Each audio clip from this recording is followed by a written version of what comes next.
नमस्कार, आप देख रहे हैं 4 PM और मैं हूं अभिषेक मिश्रा। तो भारतीय जनता पार्टी ने आखिरकार आज चिराग पासवान को झटका दे ही दिया। भारतीय जनता पार्टी ने चिराग पासवान को जो झटका दिया है उसी का हम जिक्र करेंगे। और कोई हैरानी वाला मामला नहीं है, हैरानी होती नहीं है।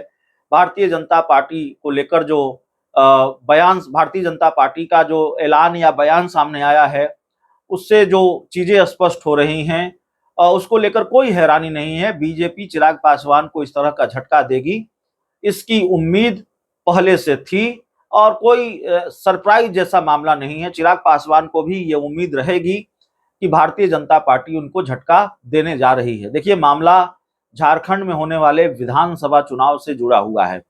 झारखंड में भारतीय जनता पार्टी का गठबंधन आमतौर पर आजसू के साथ होता है। सुदेश महतो झारखंड में बीजेपी के सहयोगी हैं, गठबंधन के सहयोगी हैं। उनकी पार्टी आजसू के साथ बीजेपी मिलकर चुनाव लड़ती रही है। लेकिन अब भारतीय जनता पार्टी की दिक्कत यह है कि पहले जैसे हालात नहीं है और पहले जैसी स्थिति परिस्थिति नहीं है।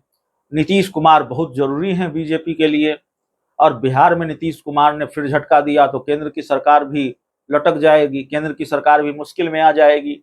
इसलिए नीतीश कुमार को मनाकर चलना है। हालांकि घटनाक्रम जो है वो हम आपको बता रहे हैं, बिहार के सियासी हालात हैं वो भी हम आपको बता रहे हैं। भारतीय जनता पार्टी नीतीश कुमार को बहुत देर तक या बहुत दूर तक मनाकर रख पाएगी, इसकी गुंजाइश कमी नजर आती है। लेकिन खैर, अभी नीतीश कुमार भारतीय जनता पार्टी के साथ हैं और भारतीय जनता पार्टी चाहती है कि नीतीश कुमार साथ रहें। नीतीश कुमार और उनकी पार्टी चाहती थी कि झारखंड में बीजेपी के साथ गठबंधन हो, बीजेपी कुछ सीटें दें, हालांकि 13-14 सीटों की डिमांड थी, और ताकि झारखंड में एनडीए के साथ मिलकर चुनाव लड़ा जाए। हेमंत बिश्व शर्मा का बड़ा बयान आया है। चिराग पासवान भी चाहते थे कि झारखंड में भारतीय जनता पार्टी के साथ गठबंधन हो और गठबंधन में वो चुनाव लड़े, बीजेपी उनको भी कुछ सीटें दें। लेकिन हेमंत बिश्व शर्मा का जो बयान आया है, असम के मुख्यमंत्री हैं और असम के मुख्यमंत्री हेमंत बिश्व शर्मा ने जो बयान दिया है उसके मुताबिक चिराग पासवान को भाव नहीं दे रही है भारतीय जनता पार्टी। झारखंड के विधानसभा चुनाव में झारखंड में बीजेपी चिराग को कोई भाव नहीं देने जा रही है। बीजेपी चिराग पासवान को एक भी सीट के लायक नहीं समझ रही है। हेमंत बिश्व शर्मा ने साफ कर दिया है कि झारखंड के विधानसभा चुनाव में गठबंधन बीजेपी का आजसू और जेडीयू के साथ सिर्फ होगा। यानी कि आजसू और जेडीयू के साथ सिर्फ गठबंधन होगा, तो मतलब यह है कि चिराग पासवान के साथ नहीं होगा। चिराग पासवान के साथ गठबंधन नहीं करने जा रही है बीजेपी, और चिराग पासवान को भी ये उम्मीद रहेगी। बीजेपी के साथ चिराग पासवान ने सहमत का खेल खूब खेला है हाल के दिनों में। जिस तरह से उनके अलग अलग मामलों पर अलग अलग स्टैंड रहे, तो भारतीय जनता पार्टी भी अब उनके साथ सहमत का खेल खेल रही है। और इस सिक्के का दूसरा पहलू यह भी है कि चिराग पासवान की बहुत जरूरत नहीं है, उतनी जरूरत नहीं है बीजेपी को जितनी जरूरत नीतीश कुमार की बीजेपी को है। तो न चाहते हुए भी झारखंड में जेडीयू के साथ बीजेपी को गठबंधन करना पड़ा है। हालांकि इस गठबंधन से कोई फायदा मिलेगा कि नहीं मिलेगा वो चुनाव नतीजे बताएंगे, लेकिन नीतीश जरूरी हैं, चिराग मजबूरी हैं।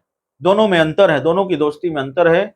नीतीश जरूरी है बीजेपी के लिए, चिराग पासवान मजबूरी हैं, उतने जरूरी नहीं है। नीतीश भी मजबूरी हैं, चिराग भी मजबूरी हैं, लेकिन नीतीश जरूरी भी हैं और चिराग उतने जरूरी नहीं है। उनके पास 5 सांसद हैं, नीतीश कुमार के पास 12 सांसद हैं, और नायडू और नीतीश की जोड़ी केंद्र सरकार को बनाए रखने में, बचाए रखने में उसकी भूमिका है। और नीतीश कुमार अगर पाला बदलेंगे तो बिहार की सरकार भी जाएगी बीजेपी के हाथ से, केंद्र की सरकार भी संकट में आ जाएगी। तो जाहिर है नीतीश कुमार को ज्यादा भाव मिलना था। चिराग पासवान को बीजेपी मैसेज भी देना चाहती थी कि आपने हमारे साथ खेल किया तो लीजिए, इसका नुकसान तो आपको उठाना पड़ेगा। अब चिराग पासवान अकेले चुनाव लड़ेंगे, यह भी जाहिर सी बात है झारखंड में। तो चिराग पासवान के अकेले चुनाव लड़ने से चिराग को कितना फायदा मिलेगा, एनडीए को कितना नुकसान होगा, यह भी देखना पड़ेगा। और चिराग पासवान अगर झारखंड में चुनाव लड़ेंगे तो जाहिर तौर पर बिहार में चिराग और बीजेपी के रिश्तों में और तल्खी बढ़ेगी क्या, यह भी सवाल है।